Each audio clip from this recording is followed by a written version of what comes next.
are Geekcentric, and you can be too.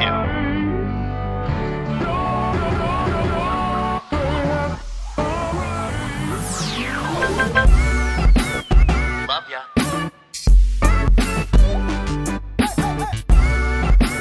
Get home safe, guys. Peace.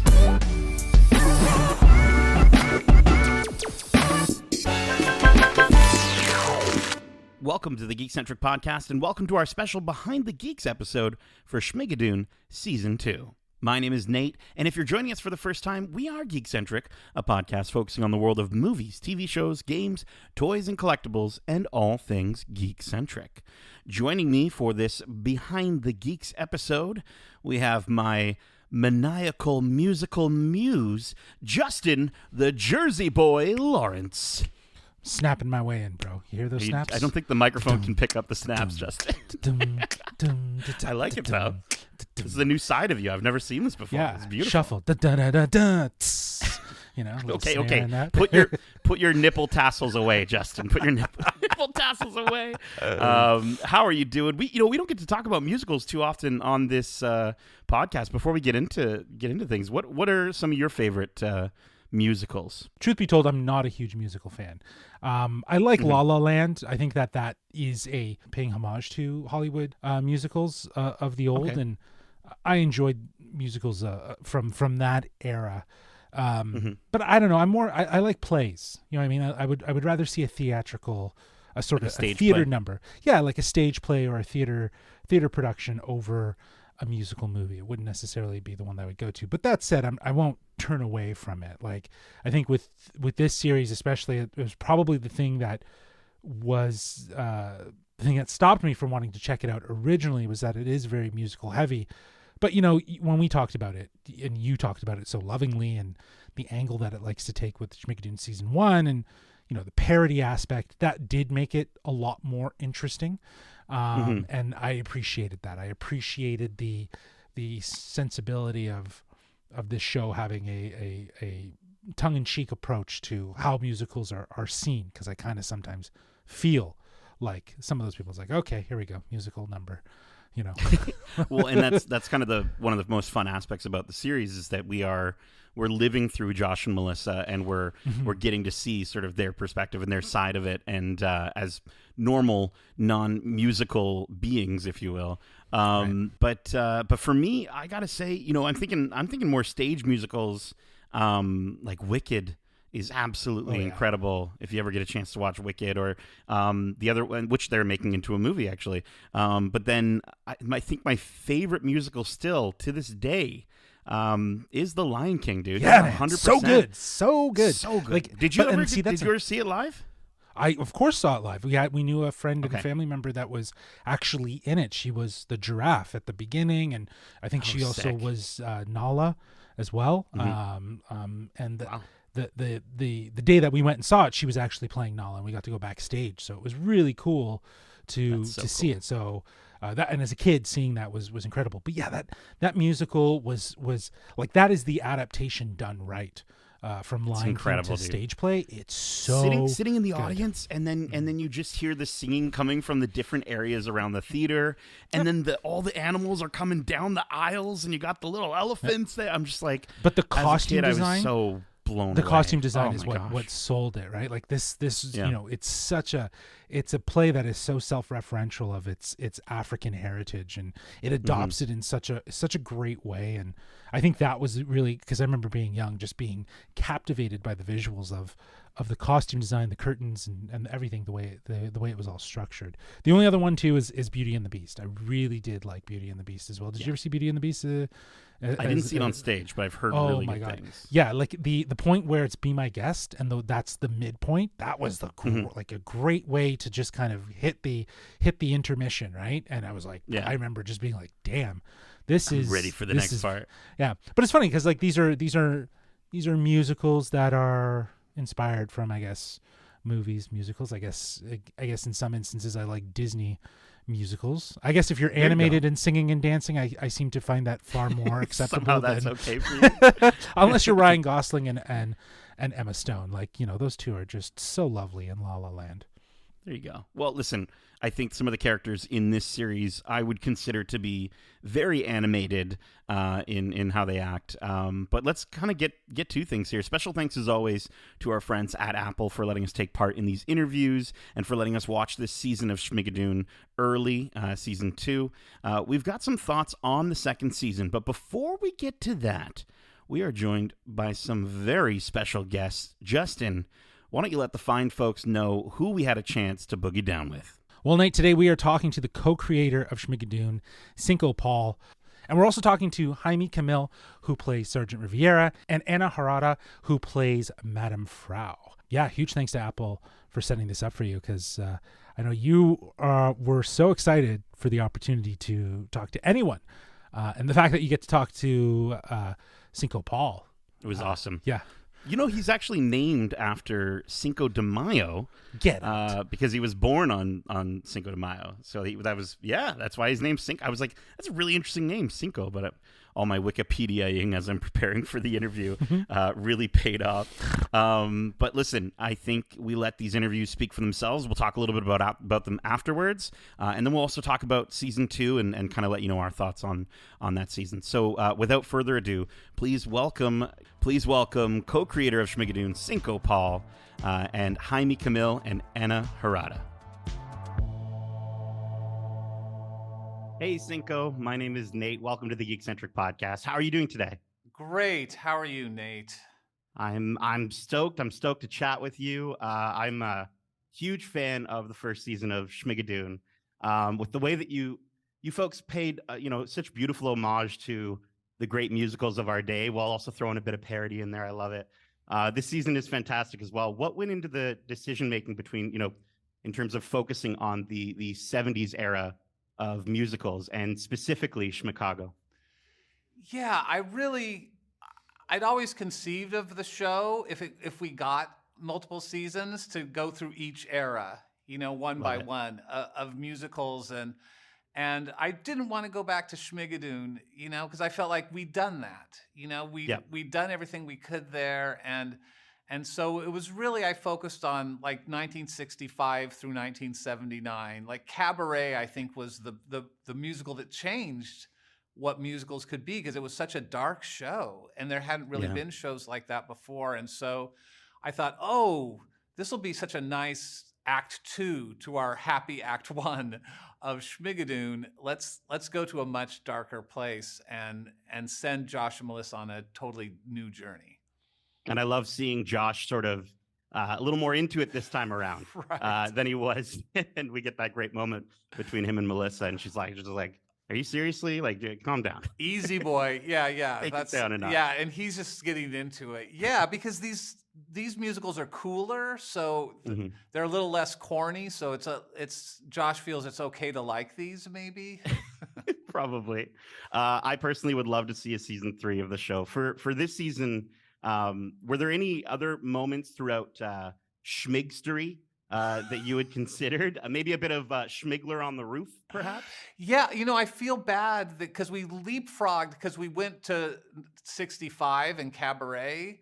We kind of leapfrogged over West Side Story and Gypsy and Fiddler and Hello Dolly, and some of these musicals that straddle the two eras. And so I feel bad that we weren't really able to address those, but I really tried to limit it to the shows that focused on the darkness and the grittiness, of the 60s and 70s. So that is a regret. Yeah. Well, I mean, listen, it's very possible we could get a season 3. For my final question, I have tried looking this up everywhere. I really can't figure it out. I was wondering if you could help me answer this. What really is a fantastical virago? Thank you. It's Farrago. Virago. Thank you. That's probably why I can figure it out. Farrago, and it means like a smorgasbord, like a wide variety of things. Beautiful. And so it was sort of, it's my tribute to Stephen Schwartz, who sometimes really reaches to get a rhyme. And so that was my little poking fun at Steve with using a word like Farrago that nobody has ever heard. Ever. Well, Ever. thank you so much for clearing that up for me. You're It was welcome. a great time getting to chat with you about this show. It's such a fun time, and I really can't wait to see what's next. So thank you so much. Great, thank you. Hey, Ann. Hey, Jaime. How are you doing today? My name is Nate. Welcome to the Geekcentric podcast. How are you guys doing? Amazing, Nate. How about yourself? Getting to chat with both of you, so I'm pretty fantastic. You are both excellent this season, and both your characters sort of share this unspoken alignment over their disdain for their boss in a way. What was it like switching things up to become Madame Frau and Sergeant Rivera? And Anne, we'll start with you. Well, it's thrilling because in season 1, I was so nice and kind. And in season 2, Yeah. I'm so not either of those things. And Yeah. it's great for me as an actor. Just the thrill of being able to be a part of kind of like the shadowy underworld of Yes. season 2 was very exciting for me. Very cool. Very cool. It's super Jaime? fun, going, it's like a American Horror Story thing we have going on, where our essence in both seasons is there, but we're playing different characters. And I believe my mom, Cheetah, would be very proud. Very much so. I have to ask, obviously your characters are switching things up. Schmigadoon is now Schmicago. I want to know if Cinco and Ken came up to both of you, and you were responsible for, let's say, a season 3 of Schmigadoon, what would be the next either musical or era of musicals that you'd want to be a part of? Oh, well, I think we have to keep in the timeline and go to the 80s and 90s next. Yes. Right? Yeah. So it would be a lot of those big British mega musical kind of shows. There'd be dancing cats, and we'd be on the barricade, and we'd be in the Paris Opera House. You know what I mean? I love it. I think I there's a love lot it. of that. Very cool. I mean, how about yourself? Do you think you'd want to Well, yeah, be of in course, this it is to specific- be in order of the era of musicals, right? So I don't know, Mhm. Les Miserables, Schmantom of the Opera. Ooh. I don't know. Okay. Yeah, I was talking to Cinco earlier, and I had mentioned maybe a Schmigler on the Roof. Ooh, Be a Schmidler really on the fun Roof. one. nice. Love But that. you know what? Right? I think based on how the names of the seasons, it would have to be a place, right? I guess, right? Yeah, Yeah. Yeah, technically. we'd have to pick a place. Listen. I'll work it out with the writers. We'll figure it out. My final question for both of you. I want to know from each of you 3 words that you would use to describe this season of Schmigadoon. Hmm. Okay, I answered this yesterday. We're all in.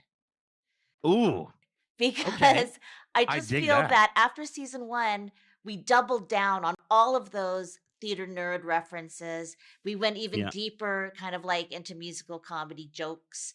And there's way more music in this season. There's way more dancing. There's way more everything. Yeah. More sets, Mhm. more costumes, more everything.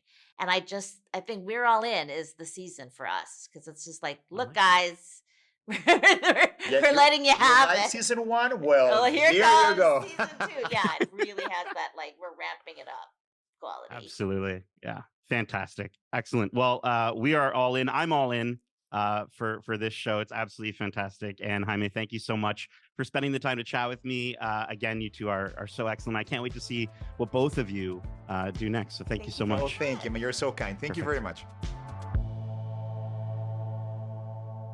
And we are back. Justin, that was awesome. That was so much Yeah. fun. I love how much, it's really cool talking to Cinco and to hear his love for musicals. You can tell he has such a wealth of knowledge, not just for the stories, but for the music, the musical structure, Yeah. how those classical musicals were written back in the day. I love that he used Farrago as an homage to Stephen Schwartz. I thought was really, really funny. And it's just a great, I think, again, it's one of those things that just sort of, it's nice to know that you're talking to such an expert in that field, and it's reassuring when you're going into watching this show, either season 1 or season 2, that you're coming at it from with people that just absolutely love musicals and love the stagecraft. Yeah, he's a musical geek, man. I think that was the takeaway from the interview for me, is that he's passionate about it, and that in itself makes me appreciate season 1 that much more, and what he will do with season 2. It's written with a sense of heart and love for the musical, while also being really self-referential by incorporating characters that are reminded of, like, well, this is kind of absurd. I think that's the beauty of it. That's the way some people look at the musical. But he's so passionate about it, the way he structures these stories, and the way he's able to write stories within the musical. He's not just writing musicals, he's writing very interesting, hilarious songs. And I think that's very telling. Like he's leaning into the parody in the most authentic and honest way. And it's great to see, with Anna and Jaime, like their characters are so different this season.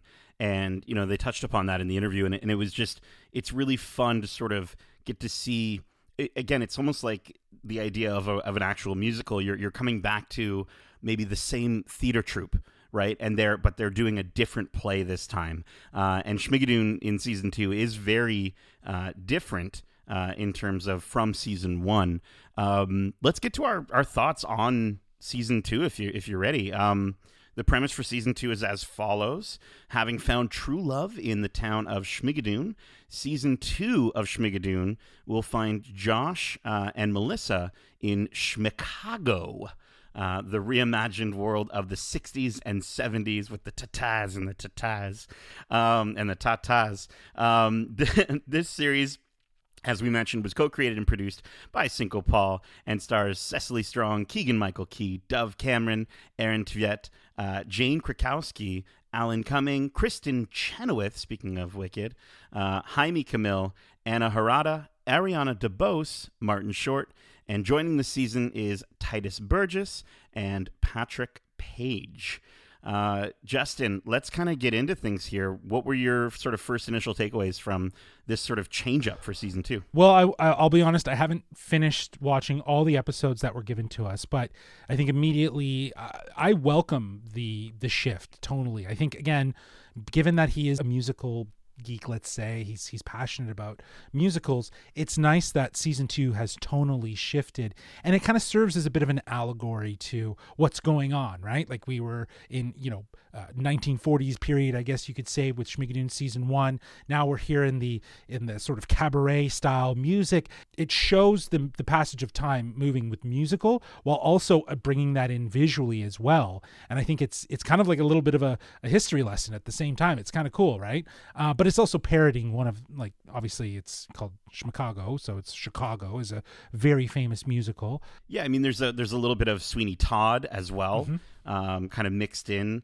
with Alan Cumming's character and Kristen Chenoweth, and I think it's kind of fun how they manage to sort of they flip things on their heads, but because we're still following Josh and Melissa, right? They're the vessel for the audience. I think it's kind of cool too. They sort of reverse roles here, where in the first season, Josh was very much like, I don't want anything to do with this, and now I appreciate it. This is sweet. I like this. Yeah. He's like, well, because it's more his bag. Like I think he digs Schmicago, right? He hated Schmigadoon. Everyone was too upbeat, corn perky. pudding. Yeah, exactly. Like people were shipping home that corn pudding. So I like that with Josh and Melissa. They serve as the audience, right? They serve as the audience that is either enjoying or perplexed by what's going on, or annoyed. And I don't know. I think that it's so smart to kind of structure it, and the task for them is to really, to almost, it's almost like a game. It feels like a video game to a certain degree. Like this is level 2. And hopefully there's more levels that can go in. Yeah, because especially with the genres of music, like you were talking with Cinco, like there's opportunity there, and he obviously sees that, and I think he has something in his back pocket for sure. And who knows, maybe it's going to be hinted at towards the end. Again, I think you've seen all the episodes that they've given us. I haven't.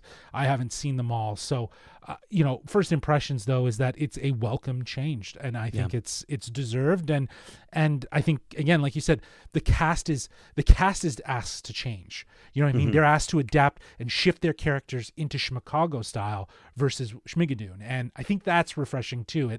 It kind of makes it a little bit, because you're almost being reintroduced to these characters again, who are going to have similar traits, but are going to be new in some aspects. And again, like you said, Josh and Melissa, Josh is just like, he is so into it. He's like, all right, okay. He's so into it. I want to shout out Dove Cameron. I think she does a phenomenal job. She was great in season 1, but I think she gets a little bit more to do this season, and we sort of get to see a little bit more of her character and a little bit more depth for her as well. I also enjoyed quite a bit what they did with Aaron Tvet's character. I'm sorry if I'm butchering that last name there, but Aaron's character, and he's he's kind of this hippie sort of love interest, and again, it's just kind of cool how they play with the timing there. The music in this season is fantastic.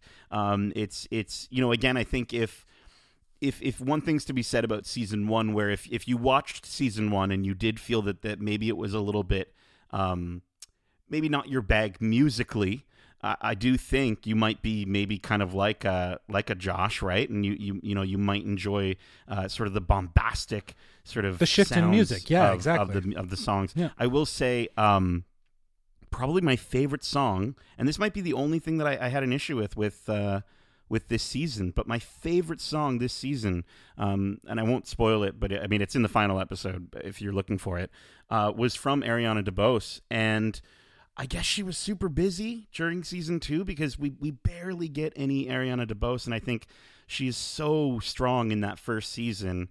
And we got to keep kind of we got to keep Aaron's character and Jaime's character. Jaime especially, I think, was kind of the opposite to Ariana in season 1, and I just felt like it was really, really lacking a lot of her. And yes, like she's I don't think she's Emma in this. No, of course not. Yes, Season. Yeah, but Ariana DeBose. Yeah, Ariana DeBose. She is. She won an Academy Award for her role in West Side Story. So, she's definitely got the musical chops. It does seem strange that she wasn't, based on what you're describing, that she wasn't in as many episodes. I clearly didn't make it that far through, but at the end of the day, I think if you're not leveraging someone like Ariana DeBose, then there's got to be a reason why. So you could be right. She could have been busy. She could have been caught up with other productions. But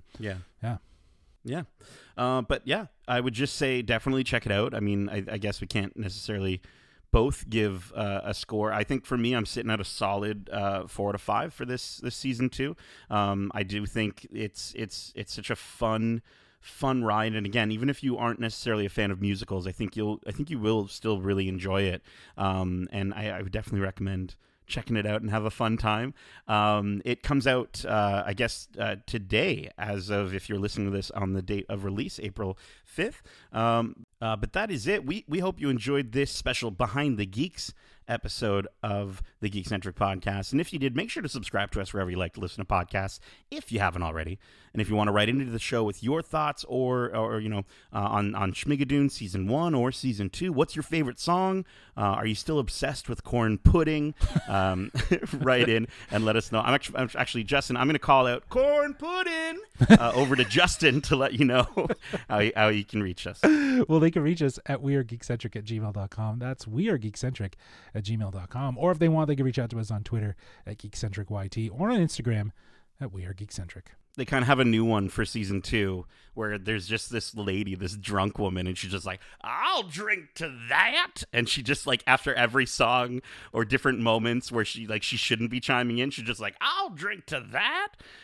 So I'll drink to that.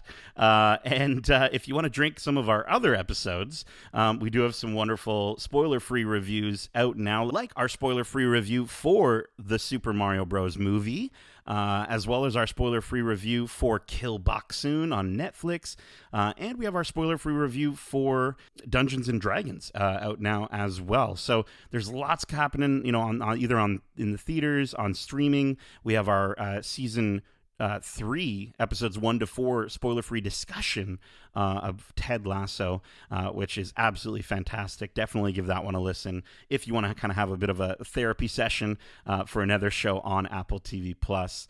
And we also have other interviews available on our YouTube page, youtube.com/Geekcentric. We have an interview with Rick Famuyiwa as well as Katie Sackhoff from The Mandalorian. So definitely go check that out. There was a really lovely moment with Justin and Katie about Star Wars parenthood. But yeah, thank you so much for joining us for this episode. And as we say, love ya. Peace. I'll drink to that.